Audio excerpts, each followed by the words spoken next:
Sal Gauri, how are you? Very good. Thank you. Good to meet you, Martin. Likewise. Really good to have you on the program. So, look, before we get started, for the benefit of the audience, it would be great if you wouldn't mind giving a bit of background on yourself, where have you worked and what's brought you up to today. Yeah, so I'm right now in Elastic, leading the EMEA value team as of now. Prior to that, I was with MuleSoft Salesforce, setting up their business value function and leading a team across EMEA and APAC. Prior to that, I worked in Oracle for 6 years. So overall, 10 to 12 years now in VE, and helping the teams not just in the value practices, but also in the sales enablement and also developing value propositions, which can be utilized by the sales teams. But the interesting journey is before that, I was a customer myself, and I used to do these business cases, strategy, and inside bit for a CIO. And that's where On the buy side. the buy side. For 5 years, I was doing it for Loyce. Before that, TfL, Transport for London. And that's where my expertise in terms of understanding what goes behind the scenes came there.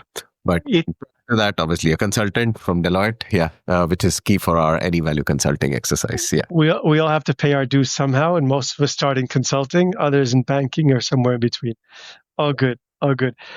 It's really interesting because you mentioned, that you were on the buy side and you had to build your own business cases. It just reminded me how central the business case is to the entire ecosystem or the entire relationship between a buyer and a seller. We oftentimes talk about it very much from the sales side, but actually it's a buyer's tool. Correct. I'd love your thoughts on that and what were the differences when you were building them from the buy side versus when you transitioned to build them on behalf of your company, but really for the buyer. Yeah. So I think when you are doing it from the buyer side, you have to go through a process where you're speaking to a lot of business people, a lot of IT people. You are basically part of a leadership team, and you're trying to get the views from different people as well. So you're taking everybody on the journey. It's more like an enterprise architecture approach where you want to take everybody on the journey. So even if a business case is done, you need to make sure that you're getting the right boxes ticked by each and every stakeholder. So when it reaches to the board, it gets a tick mark or there are right questions being asked in that conference. The same thing when I joined in from a vendor standpoint, that's why I called it a collaborative value assessment. So every time we would go in with the customer and say, guys, this is not a vendor case. This is your case. We can help you. We can provide you all the material, and that can help you elevate yourself as well as elevate the reason for change with your right stakeholders. They still have to do that exercise. And sometimes as a vendor coming in as a value consultant, you help them on that exercise and make the buyer a more of a hero there. And that's why we call it a hero program as well. That For make sure. them. I love it. The hero program. I'm going to use that. I love it. But it's interesting because, if you're not in sales and you may be new to this, we do hear sometimes skeptics saying, why would a buyer share with you all this information?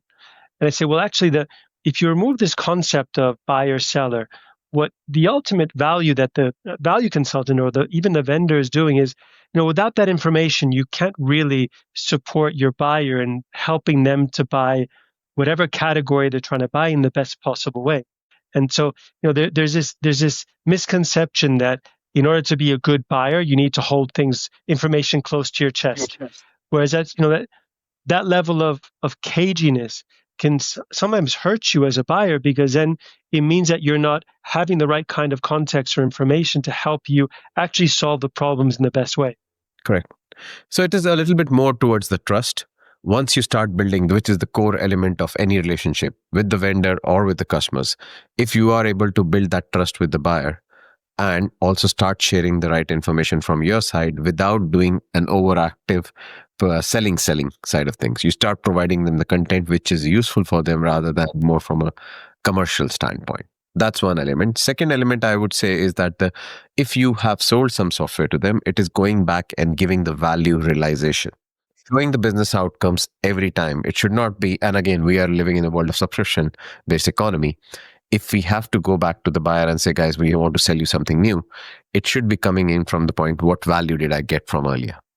If you can prove the value, you can move on with the journey. And that's where the trust grows and the buyer starts sharing a lot more information. And there is a unique role that the business value consultant has in this, which is, like you said, there is buyers may naturally be a little bit defensive early on with a salesperson because they're literally being sold to, right?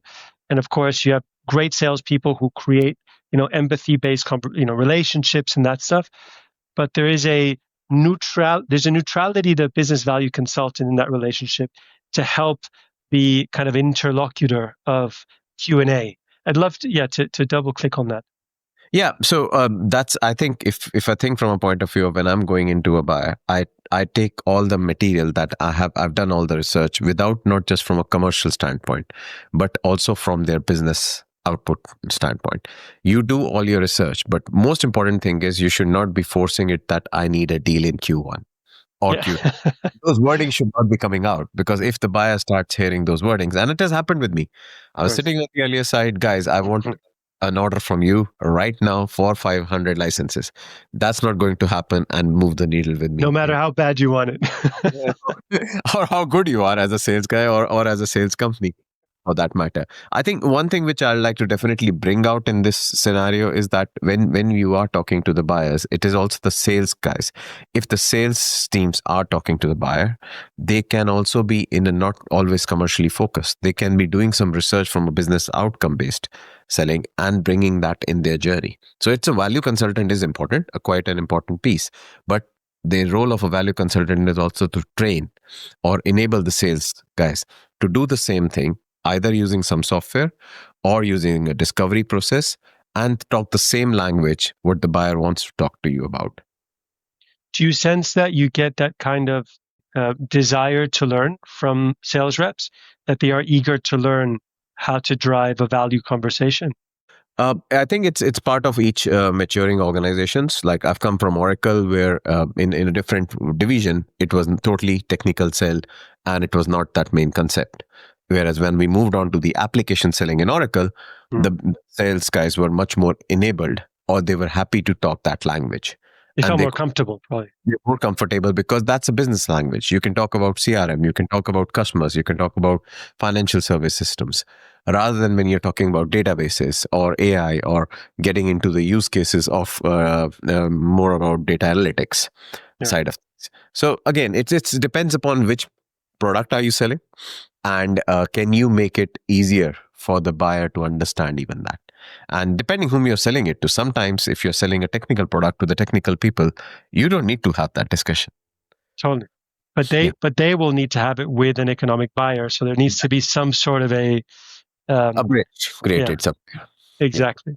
And that's also where sometimes we fall behind. The more junior sales reps, they may think it's all done selling to the technical buyer without realizing that they may not have a budget, right? They need to go and request that budget. And so how do you fine tune the language of the business case to adapt to a very different buyer? Correct. Yeah. And again, this is the standard in terms of the challenge, which all of the sales processes say, getting to the right economic buyer. But most important thing is, once you reach the right economic buyer, how do you continue that relationship? Yeah. I know the difficult bit is to get to that economic buyer, but once you have signed up a contract and they have pushed your contract with him, it is all about going back and giving them new best practices, new frameworks, or telling them about something new which is coming in the market. It should not be. It should be a partnership, as you all know. Value based. Yeah, you should always offer value. Yes. Yeah. So I don't know how many times I've made the mistake of thinking I was speaking to an economic buyer, based on their role. And it was more of a coach or a champion, which is fine, right? Like you want to build relationships with everybody and genuinely want to, but sometimes even you'll do a POC and only realize towards the end, out of naivety, that actually there's another step, there's another hurdle to get the buy. And one of the things that we always find, and I'd love your take on this, is like there's always two sales. There's a sale as vendors that we see, and then there's a sale that we don't see, which is, we sell to a champion. That champion then needs to sell us into a whole universe of stakeholders where we may not be privy to those conversations. I guess, how does the work that you put together help to influence the second sale where you don't have an actual direct role in it? I think, as I was saying, in terms of when I was on the other side, it was aligning the role of the buyer is to align other people as well. And that takes a bit of time. And I think that's where the patience and as a value consultant, my role is to explain this to the sales team that, guys, that person is trying to sell something internally. What all can we provide that particular person is definitely not a PO or not like a new sales rep going in and saying, guys, go and Yeah, please get this signed. It is, what are the hurdles that that person is facing? We need to provide those, fix those things. Let's say for that matter, they have a senior stakeholder who is still not understood about a particular brand of company, or they don't even know anything about it. Is there an executive alignment coming in from the sales teams? Have they done that handshake, or have they even gone in and said what is my elevator pitch to the top stakeholder? If they have not done that, we should be providing all of that material to our buyer to make sure that they do it in the right way. The buyers can do it in the wrong way as well, but it is more important of that they course, do it in the right way so that you get the sale quicker. But as I say, it's not always about selling. I know we are all in the selling business, but it is also about making a good partnership. of And course. I've seen that year on year. Wherever there has been good partnerships and we have been doing the customer success and the right QBRs, it has always delivered results. And the value, it doesn't need to be the value realized, it doesn't need to be a dollar number. It can mean so many different things for different buyers. A technical buyer who's a persona might not need a dollar number to be a value realization. It might be just a little simple thing, get this product working and it works. Totally. That's totally a value realized. Whereas for a CFO, it is all about a dollar number. And just sharing an example, I was working with one of the top hotel brands, and their CFO once came back and said, Sal, can you even tell me which chart of accounts is going to hit this budget from, and can I take that number out from there? At that time, we did it. After 1.5 years, the CFO changed, or the financial team changed. They came back again. Can you please tell me which chart of account was it from? Where we were supposed to take out that saving? That you confirmed. Yeah. So that's the part of engagement that gives you the fun as well, and also in terms of a long-term partnership. And I presume there's a lot of coaching. So on the one side, a champion coaches us. On the other, we need to coach the champion. Because oftentimes, I'd love to hear your thoughts on how often are you dealing with a champion for whom this may be the very first time they bought your category. Some senior stakeholder has put onto them to say, look, we're running this initiative. We need X type of product. Please go in and assess the market and find a number of vendors. I presume there's only so much research they can do to really understand what they're buying. Yeah, I think that's where what I call it the industry point of views come into the picture. Once you are selling into when it's a product or an enterprise applications which they have heard of, it's a quite like they are coming or they know what they are buying. In this current day and environment, there are lots of small companies and technologies that are brewing. Now, when you are going and selling into a top buyer or to a person who's in that particular industry, you need to talk the industry language. Yes. What are the key capabilities that that this product can enable in your business? Now, I might say that from a technical point, that might not make a lot of sense because that guy is still doing infrastructure or development or operations. But at some point in time, there will be an enterprise architect or a business partner who is speaking to the business to understand what are their key strategies or where are they heading. So as a product company, if you have an industry point of view, which lies down all the capabilities of that industry, the products, the domains, and then linking it back to the use cases that exist. Fascinating. You've been in value across a number of different organizations. You mentioned Oracle, Salesforce. You did some work with JFrog, and now you're at Elastic. How have you seen, less about the difference between culturally how different companies do, but how have you seen the value practice as a whole evolve over the course of the last 10, 15 years? Yeah, I think the biggest one, and I'm lucky to be where I was part of Oracle Insight practice, which was similar to SAP, was one of the first ones to set up these practices. And obviously there was PMCs and others, but in that scale, it was These are all the OGs. or it was the setup at that time. Yes. It was like a full-blown enterprise value selling. We would have bigger teams. We would have a full agenda. We would be part of the leadership team. And there was a standardized process defined where you are getting into that process. You would even have a kind of a task list. You would have even a list of saying, okay, guys, this is, you are assigned to a DSR. Now you need to perform, do something. So that was a very, very process oriented, standardized way. And you had a number that you're going to do 20 assignments. You need to close this much revenue. All these processes were already set. What I have seen over a period of time, if it's coming in more from a startup or a medium sized company, which is not just a startup, but already reached, say, let's say a $1 billion valuation or $2 billion valuation. In that case, you are getting a lot more where you have to set up these processes. You have to take everybody along and explain what value selling is, because everybody doesn't understand that. So Right. you're wearing two hats. One is doing the value consulting job, also explaining on the other side, what does value consulting can mean. Classic example being value realization is not embedded into the value selling most of the time. You need to make sure it is getting embedded into the CSM process. Yes. Or for that matter, you are also enabling the solution architects or the technical architects to start talking the value language. So there has been a lot of transformation happening that ways. We are seeing less roles coming in, which are from an enterprise level. And then obviously there are a lot of new discovery skills which have come on board in terms of using LLMs, using different AI search mechanisms, and also discovery guides to make sure that we are moving ahead on the value practice. And I fully agree with you on value realization, because there's, the business case is hypothetical until you actually roll out, until the rubber meets the road, so to speak. And so even from our own product, we have a whole value realization capability that basically transforms from business case into, right, there's a handover to the CSM, and then that same business case morphs into a value tracking. And Right. that's so critical, right? Because if you suddenly just let it, after you sign the deal, just let it go and hope for the best, then you Yeah. have no way to course correct or identify issues, challenges, or even opportunities, right? For that matter, even a basic renewal. Yes, If you're not going back and showing the value over a period of time, it's quite difficult to even get the renewals.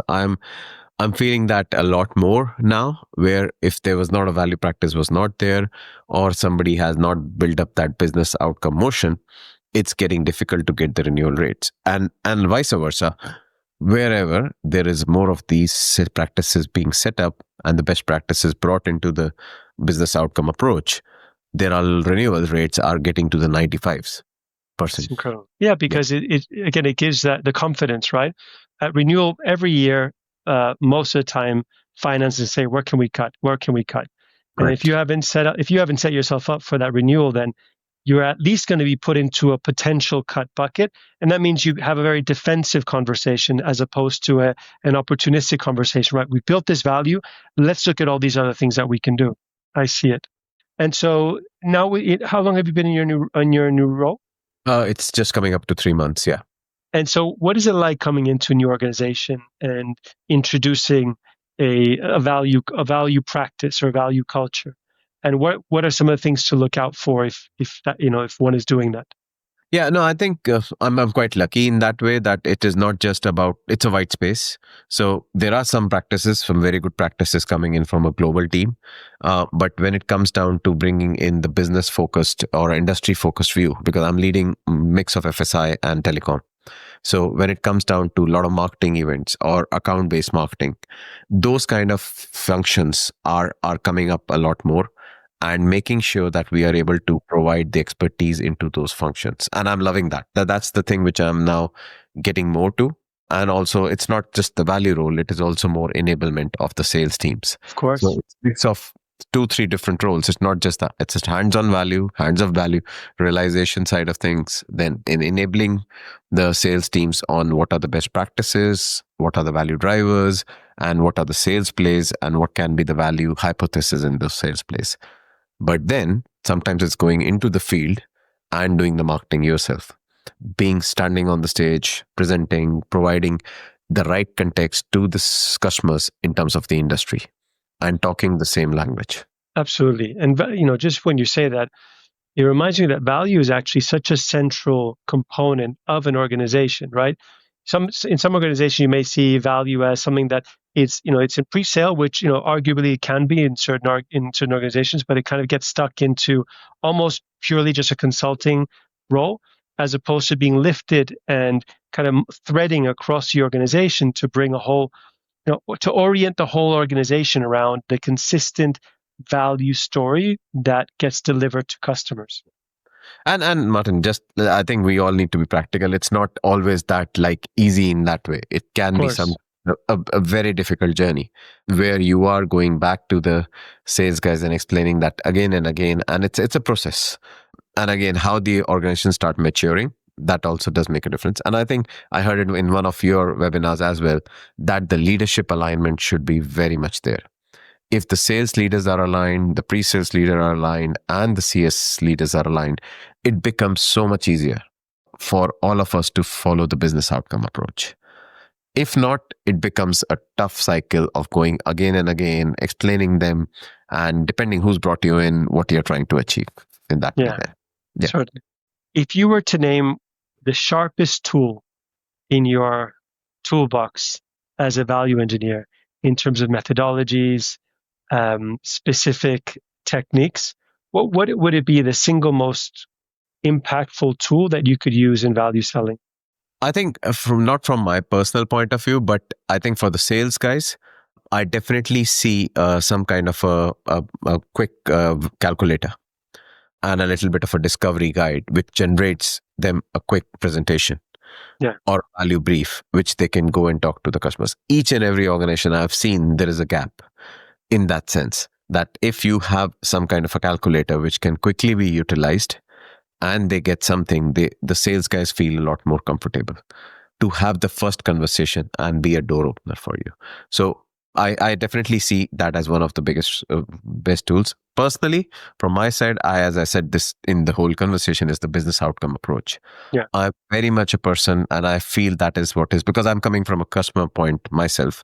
I like to do this value realization. Every time I walk in, my first stage is, let's do a business value outcome realization. Let's start showing the value to the customer and start earning the seat to talk other stuff.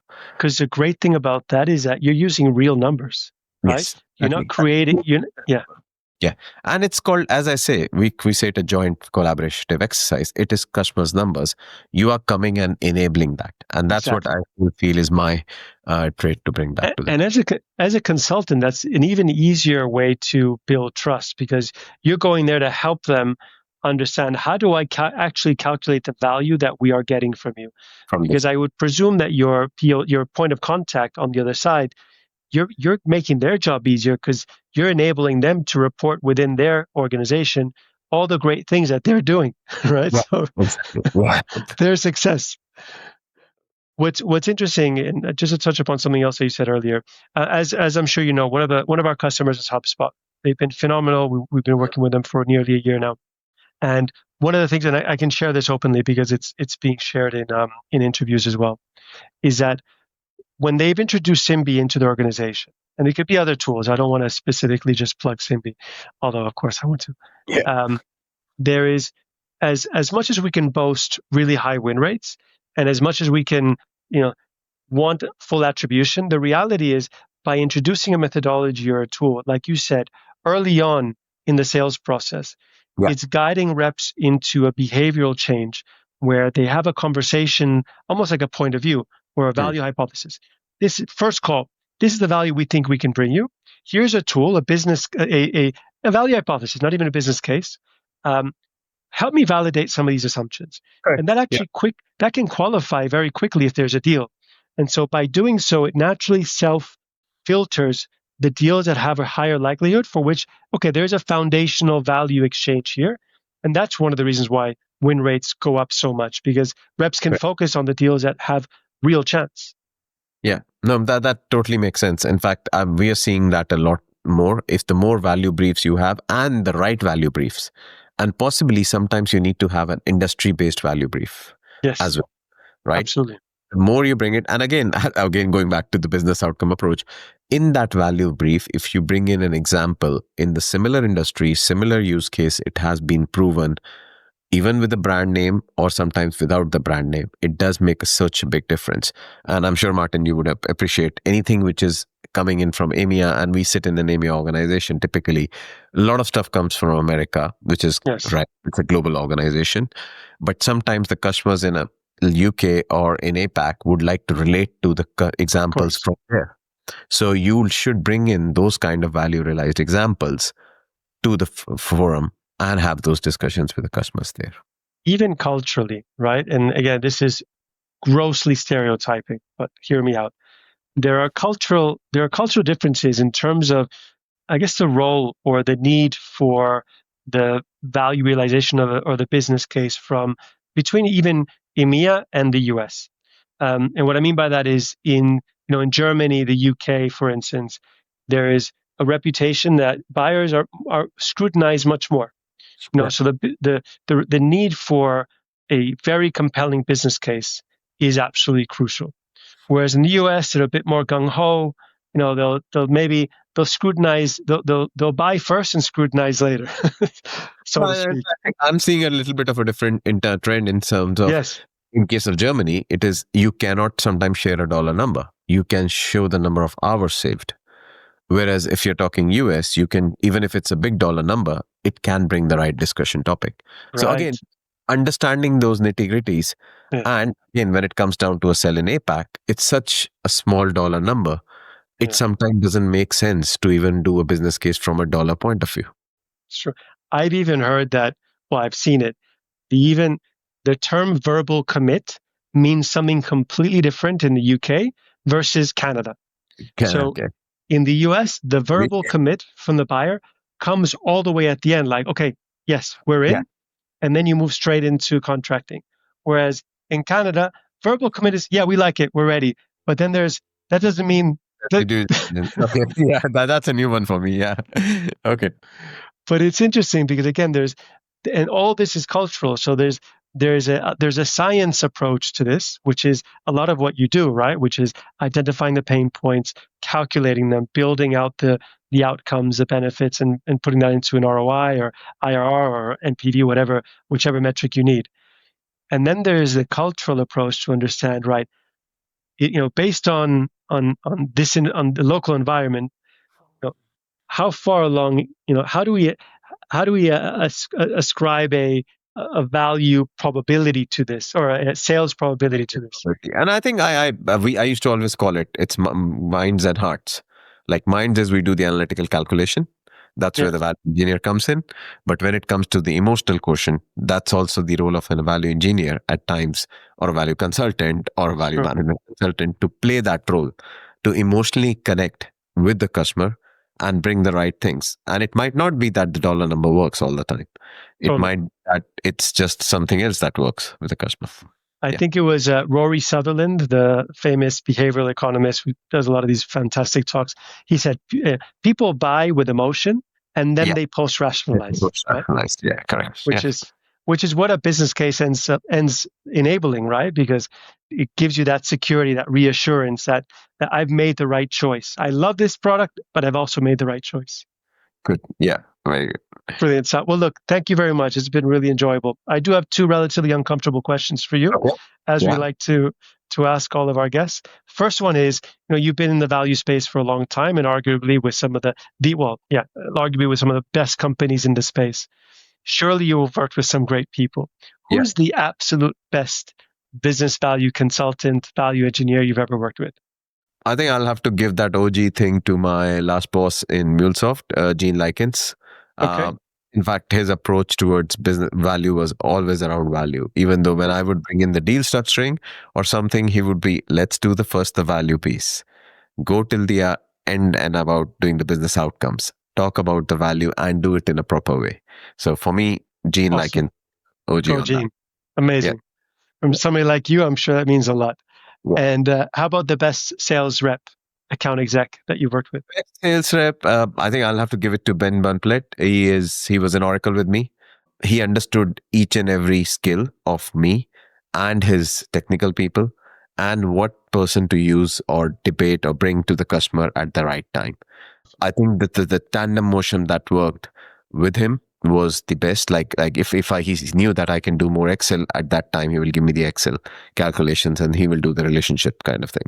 But at times when the buyer is more technical or an enterprise architect, he says, Sal, you go and talk to this person and do that thing, get involved in that. And Right. but at times it was like we all were going in the same bus. And I use this analogy a lot. Like we're sitting in the car, a value engineer is somebody sitting on the side telling you the guidance. Sometimes you go in the back seat. Once in a while we need to drive. And Ben Right. knew exactly when to give the wheel to me. Yeah. Or say, Sal, go sit at the back. I need the technical person sitting next to me now. That partnership is so important. Like you said, it's very nuanced, right? And being able to be intuitive about when is the right time for which part of the role is important. Yeah. Sal, thank you so much. I really enjoyed this conversation. Thank you No, for being on the program. thank you very much for the opportunity. It was a pleasure talking to you and really opening up so many years of value consulting behind me. We've come in the interviews or somewhere, but good that we get a chance to speak. Amazing. We should do it again. Yeah. Brilliant. Thank you so much.